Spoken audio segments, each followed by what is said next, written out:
I'll say that was nicely avoided, Richard.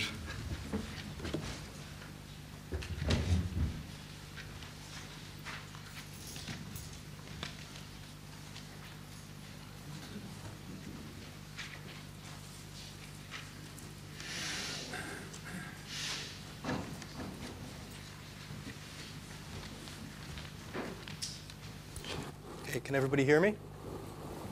Hear me now? No.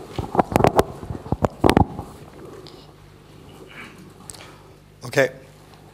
So thanks very much for that introduction. Hello to everybody. What I'm going to speak about today is what we're talking about insights for the mobile security struggle and predictions for the future. One thing I was asked about by one of my colleagues, predictions for the future, does this include things like the football final over the weekend? I'm afraid not. My expertise is not in that area, and I'm somewhat biased, if you can see my family name. But what I will talk about is an area that we know a lot about, which is mobile security. And what we expect to see, what we see currently at the moment, and what we expect to see in the future.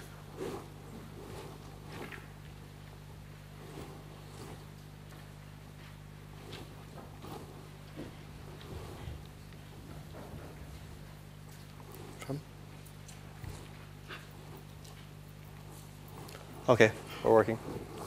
So first topic here is this amazing title, which I saw about a month ago. It was from an article, very respected security publication called Dark Reading. Fantastic headline, don't become cats chasing mobile security laser pointers. Sort of a roundabout way, what they were saying is that, like many cats, and the main use of laser pointers, as far as I can see, is to make cats run around to them. They chase after something which is not specific, not really there, and they're going to spend and waste a lot of time trying to find this topic. So what I hope to do today with you is take you away from some of these red dots that we see, which you see a lot in the news about certain vulnerabilities being discussed, increases in mobile malware, etc. I'm just going to try to give you the information that we see it. I believe that the more information you know, the better decisions you could make. So I'm going to try to give you the information on the two main topics that we see, which is really mobile malware and mobile spam. And then I'm going to try to give you some additional information on stuff which we expect to see more of in the future.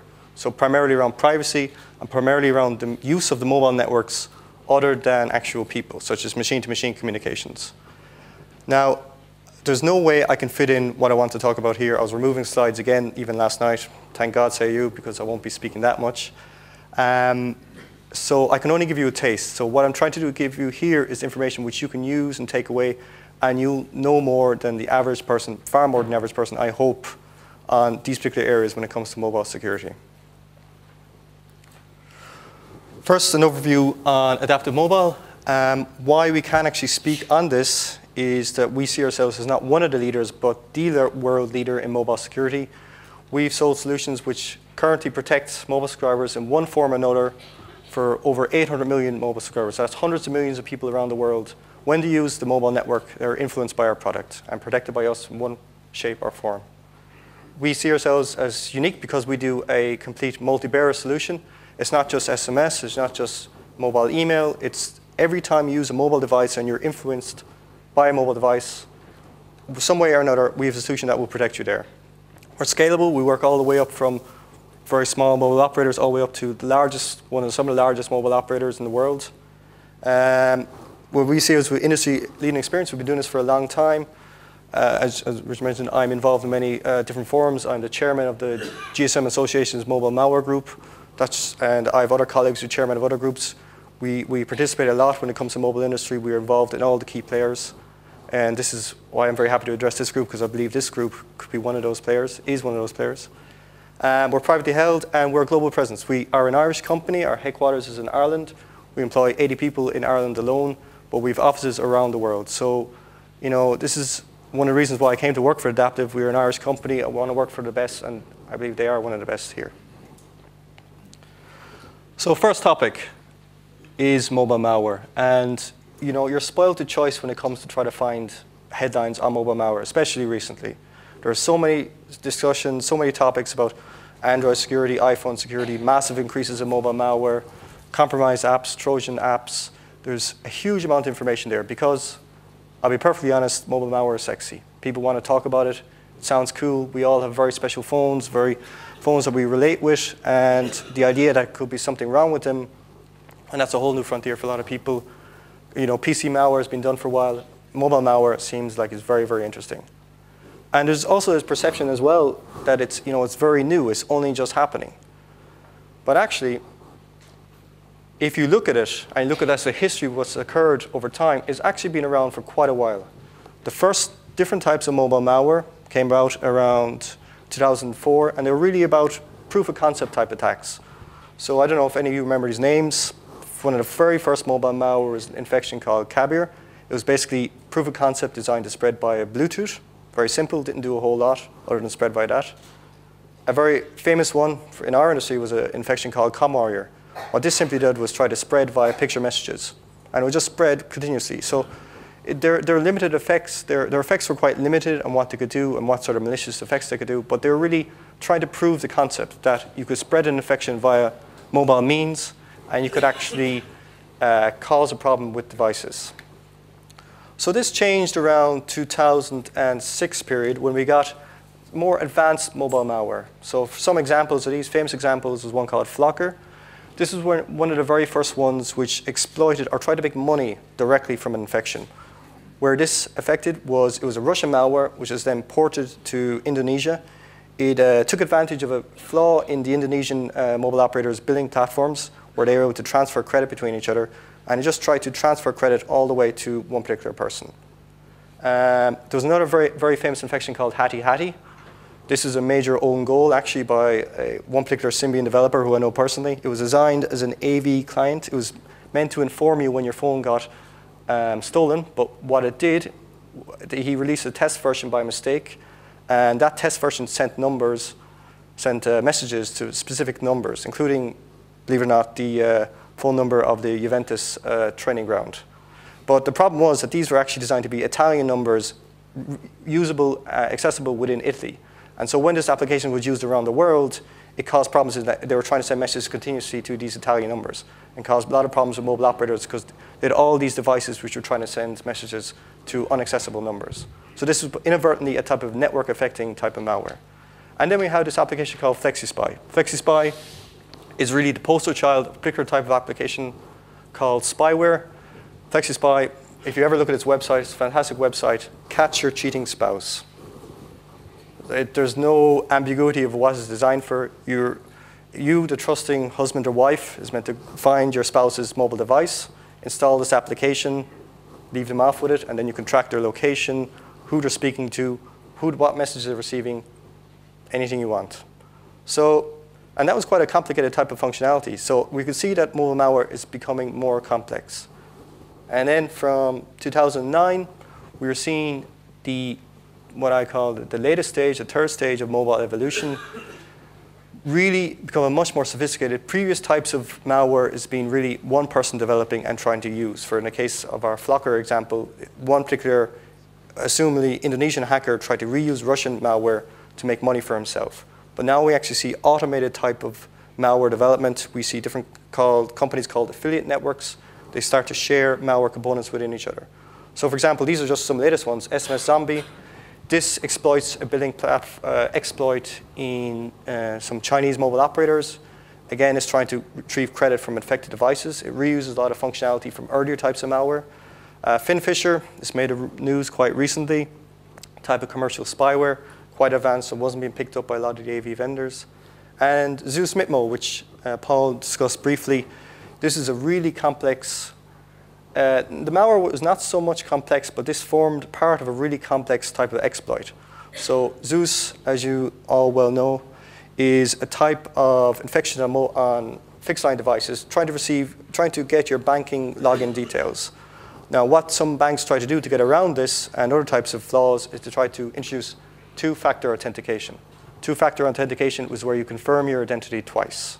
And the second means of confirming your identity, which a lot of banks are using, and it's a good method, is your mobile device.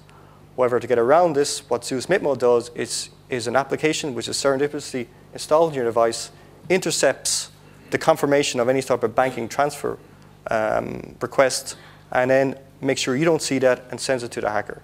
So this clearly shows that the criminals who are attacking us on the fixed line side, if mobile device comes on and they want to use it and it's been use to stop their attacks, then they can actually go and investigate that and make sure they get around it. So yes, what's driving the trends? Is it simply time, or how is it working?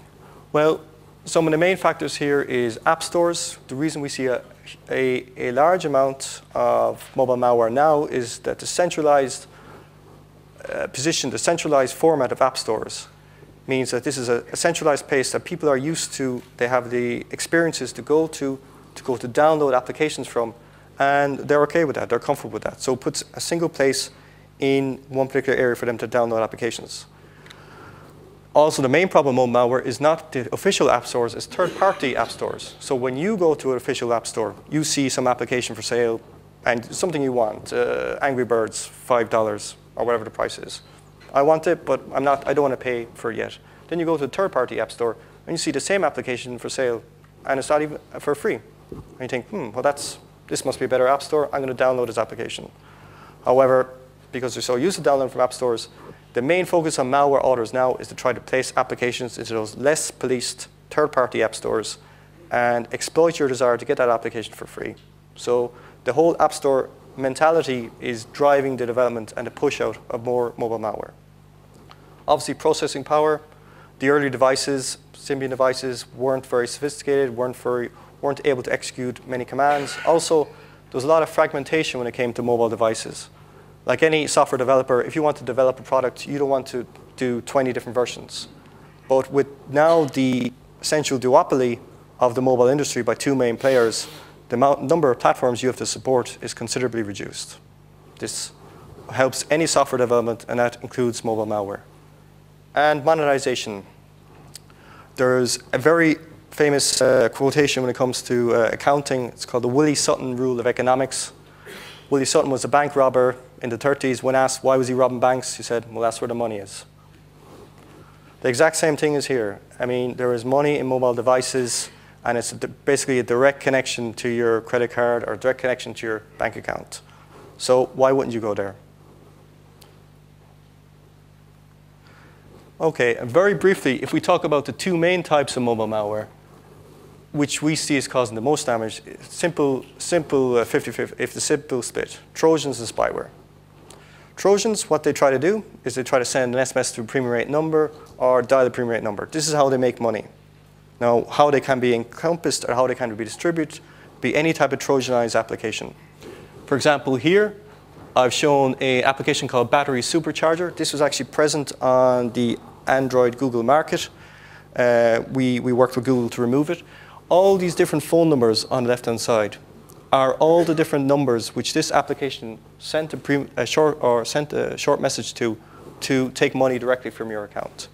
Now, this is, as you can see, this is not a simple one or two different short codes. They went up to dozens of them. This takes quite a bit of effort, quite a bit of work to introduce this. Alternatively, what Trojan can do is dial a premium rate number. This is a easier thing for them to do because you can only actually use one premium rate number. You could use it worldwide. Unfortunately, from their perspective, it's much easier for them to get caught. So the primary way for mobile malware authors to make money is nowadays through SMS to shortcodes. Then the other major type of mobile malware is spyware. So spyware is all about your information. It's all about information leakage and remote control of your devices. Here I've shown this other type of spyware, which retrieves, amongst other things, your longitude, latitude, and your phone description. It also, we didn't show here, also retrieves other different types of parameters, such as IMEI numbers, which are device identifiers.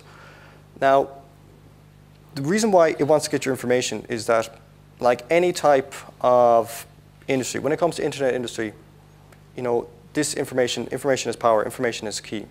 So the more information you get from you, the better it is for them to sell on to other parties.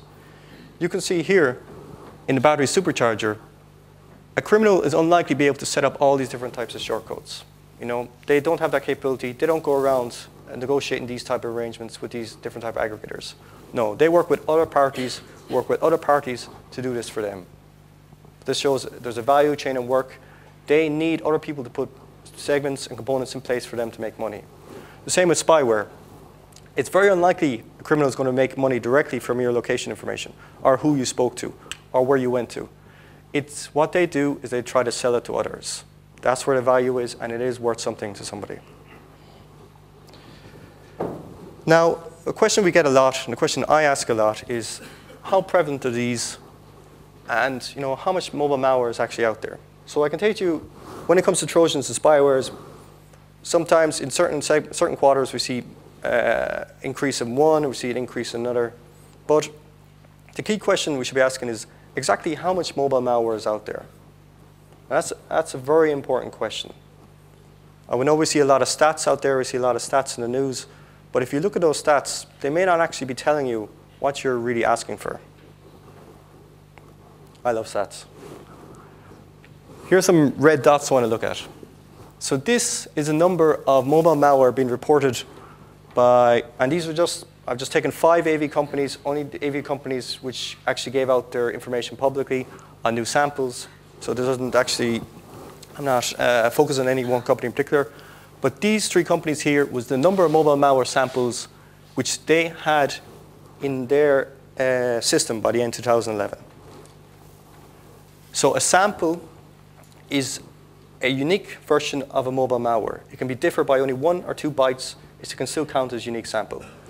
So I want you to know, can you see the pattern here? Because I can't. Let's look at more. Let's look at families. A family is a particular variant or a particular class of mobile malware. So you could have many different samples of one particular family. Like all malware authors, they can update a particular type of virus, put in new functionality, put in a new text string, and that's called new sample, but it's still part of the same family. So again, 3 different companies, 3 different values. And it gets better. Let's see, taking some of the stats from last year, which got full statistics from. This is the percentage increase in mobile malware in 1 year, 2011. Now, the 3 on the right give percentage increase in families. The 3 on the left give percentage increase in samples. There's massive differences between all these companies. For a statistic to be usable, a lot of statistics companies come up with sample sizes, mean errors, so on. But the end result is that roughly the same observers should see the same things. Here, we got these 3 companies differing by up to 3 times the number increase in samples or families of mobile malware. These 2 companies differ by twice the number of new percentage of new samples. And for example, between McAfee and F-Secure, there's a difference in 10 times the number of new mobile malware they picked up in 1 year. And so if you look at this, are these stats usable? They're usable to those companies. And if you were to take it from their perspective, they're relevant. But do they mean anything for the industry? I would suggest not a whole lot. So now if I've talked against those, what type of information can we use? Well, let's look at, for example, number of new mobile malware discovered 2011. And this is do it per family size. Here we can see there's most of the mobile malware last year has been in Android, some in Symbian, some in J2ME. J2ME is basically a Java machine, which can run normally on Symbian, and then other, which is everybody else. So you can see some correlation here between these different companies, and that's good. The more correlation you have in statistics, the better that 2 independent observers are looking at it and actually telling you that's correct. But it can still be off, and it's probably due to the fact that they're using samples. But then if you look at families, you can see a very large correlation.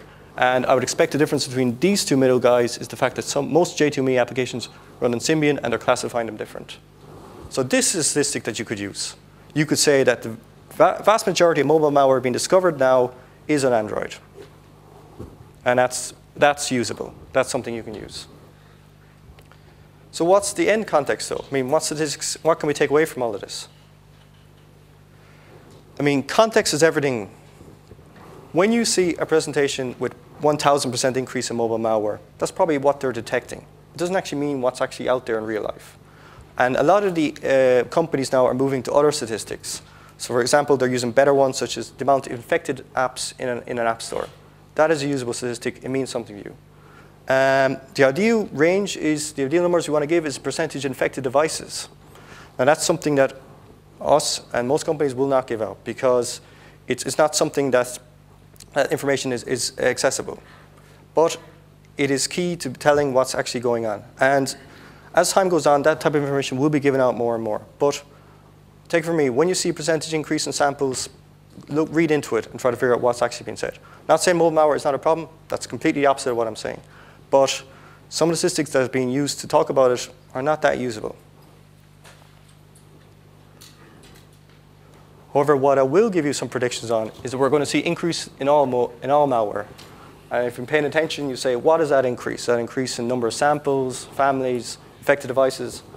It's going to be all of the above, because the trends which we see on networks from our network view is that we do see infected devices, and it is increasing. We're obviously going to see more increase in monetization. People want to make more money. That's how it's going to work. And the support networks they have, these shortcode people, and the aggregators setting up shortcodes for them are going to do this in a slightly better way, a more slicker way. Less obvious type of recommendations or conclusions. Malicious apps are still going to focus on third-party app stores. The main official app stores, believe it or not, are actually policed quite well. And apps and infected apps on these are more the exception rather than the rule. And Google and Apple put a lot of effort into trying to make sure that the apps there are, it's not perfect, but the apps there are actually vetted. However, it's a completely different world in some third-party app stores, and these are the app stores which are actually growing in usage. So we're going to see more emphasis there. We're going to see something which I haven't really seen so much since Hattie. We're going to have reemergence of network-affecting malware. Paul mentioned there a thing called low-orbiting ion cannon. We've had to request app store vendors to remove this on numerous occasions because these things are popping up more and more. These affect mobile networks and indirectly affect all of us, so it's an area of increase, I would say, for concern for us. Okay, next subject, mobile spam. Believe it or not, these are 2 real spam messages we picked up along the way. I love the guy on the left. This was sent to subscribers in Japan. The assumption being that if you're an English-speaking female in Japan, somehow you'd committed infidelity. It's a bit of a risk, but I guess they wanted to work with it. Most spam is not like this. Does anybody recognize this message? Did anybody receive this message recently? Okay, I got this message. I was quite excited because I'm a geek. I like receiving spam. Please don't spam me. This is one which illustrates so many things of what I want to discuss today. This features what we call a call to action. All mobile spam, when you receive a text message, features a call to action. It's got to get you to do something. And that action, they have to monetize. They've got to make you, that once you do that, you have to got to go there and actually make money off you. When you went to this website, which is down now, so it's already been pulled down, it was actually a bidding contest. You were meant to give in your, I don't know if anybody did it, I hope not, but you're meant to give your credit card details, and it's an eBay bidding site. And somehow, unbelievably, you wouldn't actually win, surprise, but who knows what they're going to do with your credit card details.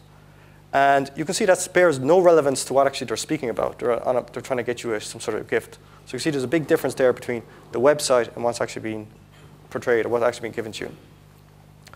And what I'm going to talk about here is that SMS spam is evolving. This is actually very, very simple type of mobile spam. It was been sent from US networks over to Ireland. It occurred roughly 3 weeks ago. Very high volumes. I can't give you the volume numbers. But it was a simple way of doing it. And we should expect more types of spam like this. So a slightly more advanced version of this, a smishing attack, is this one. Actually, this has been seen in Ireland as well. Not as much as the top one, but it has occurred. The great thing about this, so this is a real domain which you went to. Again, this was a type of e-bidding website.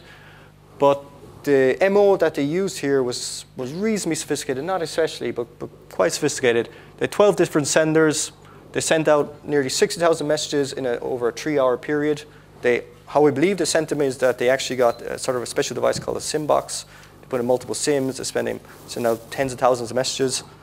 This opt-out number is completely useless. In fact, it's worse than useless. If you responded to opt-out, it would actually take money from you. So There's two different ways of making money from you there. And how it would actually try to get around any type of protection in place would have tried to vary the opt-out number and vary the text slightly. Not by very much. This is called polymorphism, but very, very limited type of polymorphism in place here. And then a more sophisticated version again was what we call the Best Buy attack. Again, we can see the call to action. Go to this website. You've got a prize. You always have a prize. This varied the text quite considerably. Sometimes it's 24 hours, sometimes 12 hours. For the really impetuous, it's 6 hours. So obviously, you're going to check out the website. 8 numbers sent this messages between 20 and 30 times within 30 minutes. This one was so low, it was probably a burst designed to see if there was any protection in place. The interesting thing, if you went to this website, was that it looked at your URL to see what location you're coming through, and then served you up specific content based on your location. If you're a spam researcher, you have to look at these websites. So I encourage anybody doing this not to sit in an area where I am, where everybody can see what you're looking at, because you get some strange looks.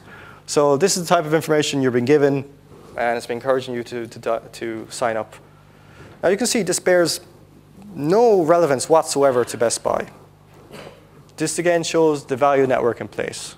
These senders are selling their services to companies who want to advertise you. This is a business. This is an industry. It's not, come to my store, we got a special discount. No. They are sending you messages to get you to just show up at these websites, and they'll measure the click-throughs and see how much monetization they actually did and how successful they were.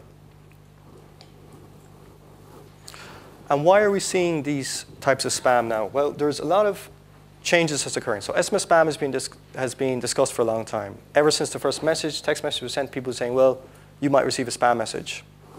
But it hasn't really happened for several reasons. But why are we seeing it much more now? Well, one of the primary reasons is the cost of reducing. It always costs money to send SMS. That's always been the case. Operators want to make money from it. It's been an incredibly profitable sector of their industry. But the cost reducing due to various effects. Some operators are doing all-you-can-eat billing plans. They're sending a lot more text messages. There's other type of services as well, such as over-the-top OTT services. These are quite cheap ways of sending SMS from maybe a Skype or Google Talk. So these can be very cheap as well. So this is another way of sending in messages. Like I said, the ease is increasing. There's more automated ways to send SMSs, like I talked about over-the-top services, but also Android, iPhone. They're all much easier to connect into and access the messaging client to just send out piles of messages. So it's becoming much easier. There's also some billing or some exploits, messaging exploits, which have been identified as well, which some of them have actually used to try their messages for free or close to free. So if we talk about stats again, percentages, what are we actually showing, or what are we actually seeing here? Well, it's sizable. And when I say sizable, it's sizable for the mobile industry. But it varies a lot between country and operator. Some countries, such as some countries in Asia, it's a large percentage of your traffic. If we talk about Western Europe here, for example, a lot of operators, they can report anything between 0.1% of total traffic might be spam, up to even, I've seen 1.5, 2%. Now, that might seem like tiny to you, especially compared to email, which kind of anything up to 85% of messages are spam. But when you consider that every single message has to be paid for, that is a huge amount of lost revenue to operators, and it's a huge inconvenience to customers who receive those text messages. And it's all our job, especially in the mobile security side, to make sure it never gets to the same level as it is in email. But we have to be conscious of the fact of where we are, and we have to be conscious of what spammers are trying to do to get around protection and what the tactics that they're using at the moment. So what are the takeaways we can take from this mobile spam? It's here now. A lot of us, if we haven't received our first text message already, will probably receive it over the next 6 months, 1 year. I've received 2 or 3, and they've all been in the last 2 or 3 months. So I can tell you anecdotally, it's definitely happening. But in certain operators, certain countries, it happens a lot more. And we have to make sure in the rest of us that it never gets to the same stage as what they are experiencing over there. We're going to see more SMS spam. We're going to see more sophisticated attacks. The simple things of come into our shop or just go to his website are going to change. We're going to see a lot more sophistication. Not so obvious predictions. And this is something I want to talk about, but I couldn't release some of the details yet. But we are starting to see remote operated spam networks. These are basically a set of devices which are set up in a country other than where the criminals are living in, and they take advantage of that country's very low messaging rates. So we are starting to see the emergence of that type of functionality. They want to send messages as cheap as possible. They're going to outsource to a country where it's as cheap as possible. Second thing is mobile botnets. Now, botnets on the fixed line side, they're used a lot for sending spam. But we haven't really seen that on the mobile side yet. And it's all down to money again. Again, if I put mobile malware on your device, I'm not going to try to, if I'm a criminal, I'm not going to try to get that infected device to send a pile of spam. I mean, it's easier for me to try to get that infected device, send a shortcode, or send a message to a shortcode, take money directly from you. So that's one of the reasons why mobile botnet generated SMS spam hasn't really occurred so much up to now. But it will happen. And it has happened, especially in China. They have seen instances. And we will expect to see that happening more in the future. But not at the same rate as taking money directly from your account from mobile malware. Now I'm going to get a bit more nebulous and talk about the future. You notice I haven't given much in the way of recommendations or anything. I can talk a little bit about recommendations at the end, but I believe it is better to give you the information. Most of us professionals in this area, you can come to the same conclusions I can come to, and it just works better. So a few recommendations at the end, but it's more that you know what's happening and you have the information in front of you. Then privacy concerns. Most of us are here, or at least I hope most of us are still here. What is privacy? And what's our concern here? Well, there's a variety of ways privacy can be leaked from a handset, a variety of different types of information. I was talked about numbers, content, location, device type. You might be worried about device type. Who wants to know your device type? Who wants to know your device number? Well, believe it or not, in most countries, a lot of countries around the world still have a lot of problems with counterfeit devices. Each device has unique identifiers on it. So they want to get those unique identifiers from a legitimate device, and they want to put it into a counterfeit device, and hey presto, you got a real device. So this information can be sold, can be used. How can this information be retrieved? We talked about our friends, mobile malware. We also have other things like preloaded applications. I don't know if you remember a thing called Carrier IQ that came out last year. This is an application that caught a lot of US operators on the hop. Most people weren't aware that it was installed. And it can be, here we get onto the gray areas, it was problematic. It wasn't illegal, but most subscribers weren't actually aware of it. And then what I'm really talking about here is adware, or potentially unwanted applications. These are the type of applications which are retrieving information from you, which while not malicious, and there's been a lot of discussion in the mobile security area, what constitutes malicious or not, is possibly potentially undesirable. Because when it comes down to it, like the entire internet economy, if you don't pay for the product, you are the product. Your information is what makes it worth it for those companies being involved. So they want that information, they want to take it from you, and they want to sell it. One example is any sort of Android browser hijack. So this particular library is downloaded as part of applications. What it placed onto your handset was basically a search application, which most people might use occasionally. And what this would do is pass all your browsing details to a third party. I mean, browsing details seems very innocuous, but that can mean a lot of things to a lot of advertisers. Again, it also pushed up a lot of ads and notification ads. So I stress this is not malicious. People have a lot more personal information on our mobile phones than they probably have, I would venture to say, on their laptops when it comes to interacting with people day to day. You don't just interact with your work colleagues, you interact with your personal colleagues. So this type of information is worth money, and they will try to retrieve this information. So we expect in the future a lot more discussion within the industry on privacy and ensuring privacy here. Second area is an area it's called machine to machine. This is going to be new, I think, for some of you, but for other companies, it's a part of your daily life. Machines to machines is basically, and the term is providing mobile connectivity to devices support many different applications. So I'm going to give you some examples. Smart meters in houses. You can place a mobile SIM into those. They'll actually be able to communicate, tell you the price of electricity. A lot of telematics, a lot of trucking companies, placing a mobile device into their container, records back the temperature, the location, the velocity. You don't want your truck driver driving too fast or too slow. Great things in healthcare. There's a company called GlowCaps in America. What they actually have is a mobile-enabled pill dispenser. So when you take a pill, it'll send a text to your nurse or healthcare provider. When you don't take a pill, it's pretty sure it's going to send a text to your healthcare provider to make sure that they can track where you're taking your medication and ensure patient compliance, which is an enormous industry, especially in the States. There's so much waste when it comes to medical industry, I won't say waste, but there's so much ways of efficiency that this could be improved, especially in patient compliance. This is a big area. Certain mobile operators, this is of major interest to them. When it comes to the developed world, like here, most operators are already at saturation rates. That means 100% of the population has a mobile device, or more than 100% of the population has a mobile device. There's one or two of us have mobile, one or two people have more than one device. But this allows them to go beyond that. So all of a sudden, you can actually sell devices into refrigerators, trucks, cars, you name it. And we are already actually seeing this in extensive use. So certain operators in Western Europe, up to 5 to 10% of their traffic at certain time periods. Most, like vampires, most M2M devices tend to come out at night. You can actually see them active, and they're sending messages. And they do that deliberately because they don't want to be affecting the network when it's on during the day. So this is something they want to use. Now the problem here is that M2M devices, it may sound obvious, but they're not being used by people. They're being used by machines. And machines have fundamentally different use cases. And the security for a machine should be fundamentally different than it is for a person. Especially when you consider that most M2M devices, they're remote. That's the whole purpose of them. So for example, you might have a roadside sign, which is a very profitable segment of the M2M area.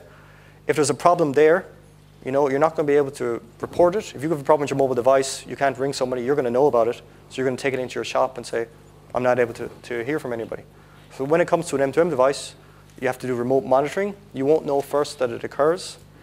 Second, these devices are quite simple. They're designed to be low power, rugged, long lifespan. As a result, they try to reduce down everything it is possible to make sure they fulfill those requirements. That means that the processing power to run any kind of security application is quite limited. So that's present.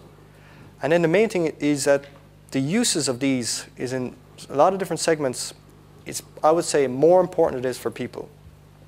So for example, if we were to look at what the severity of a security breach would be, okay, you might have a farming sensor. If there's a problem with your farming sensor in a field, you're not able to record temperature or heat. Okay, you might have 10 other sensors in the field. You get the information from elsewhere. But if you have something like a vehicular network or an ATM or even a healthcare network, what we're talking about then is any type of service degradation or interception or manipulating contents can really affect the service that's being provided. I'll give an example of somebody's traffic. This is actually, because most M2M devices use either IP or SMS, and that's going to continue because they're quite rugged, quite usable technologies. But here are different types of SMS being sent by some of these devices. So for example, we've got a smart meter, a fire alarm, a recording of telematics. So you can see you can actually look at these and read these and figure out what's going on. And if you wanted to manipulate these or change these, unless you got security built in, it's not so difficult. You could just change one parameter or just hack into these and change one particular reading. And the M2M device, machines will just trust what they're given. They'll just trust what they're told. So this is also one particular way of affecting these types of devices. So conclusions. To recap, and I'm going to do one of my few recommendations now, mobile malware, beyond the hype, and there is some hype, but it's definitely growing. It's definitely out there and affecting app stores. And the statistics that we see are not the right statistics, I would say most of the time. But if you look in, and we're going to see a change in it, I believe, in the industry over the next year, they're going to start becoming more usable statistics, start seeing more infected device statistics, and we'll actually see more sophisticated types of mobile malware. Then this landscape is going to change a lot for us. Mobile spam, like I said, is already here. Sophistication is going to increase.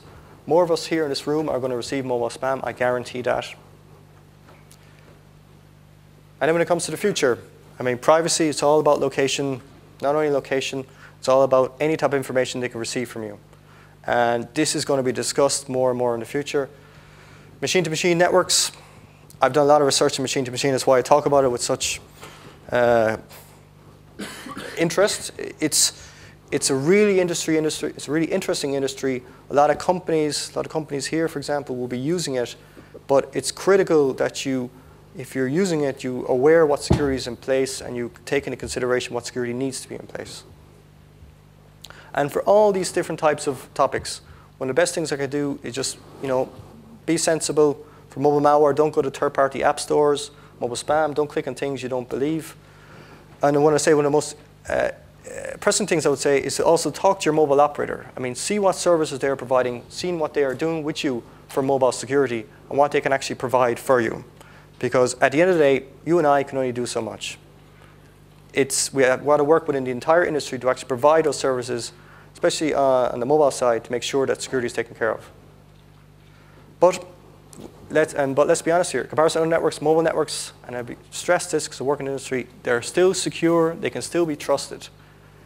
It's not as bad as, for example, email or other different types of communication mechanisms. Mobile networks, a lot of money investment has gone into making these secure, and more hopefully will continue to go into it. And the whole purpose of this presentation is the more that you know, the more that you're able to take back to your own company and work with, and the more you can actually give an accurate reflection of what is actually happening when it comes to mobile security. Because like any problem, we just have to avoid the spotlight. If we start focusing on this shiny object, this percentage increase, we have a problem here with this one very strange or unique type of problem, you're going to lose sight of the whole. When it comes to mobile security, you have to focus on the entire ecosystem. You focus on what are things that really affect you. Don't worry so much about a problem with a strange device which you've never heard about. This is sometimes the type of exploits you start to see being raised. Consider how it's actually going to affect you. And any problems, questions, send it on to companies like us, and we'll help you work with it. Thank you.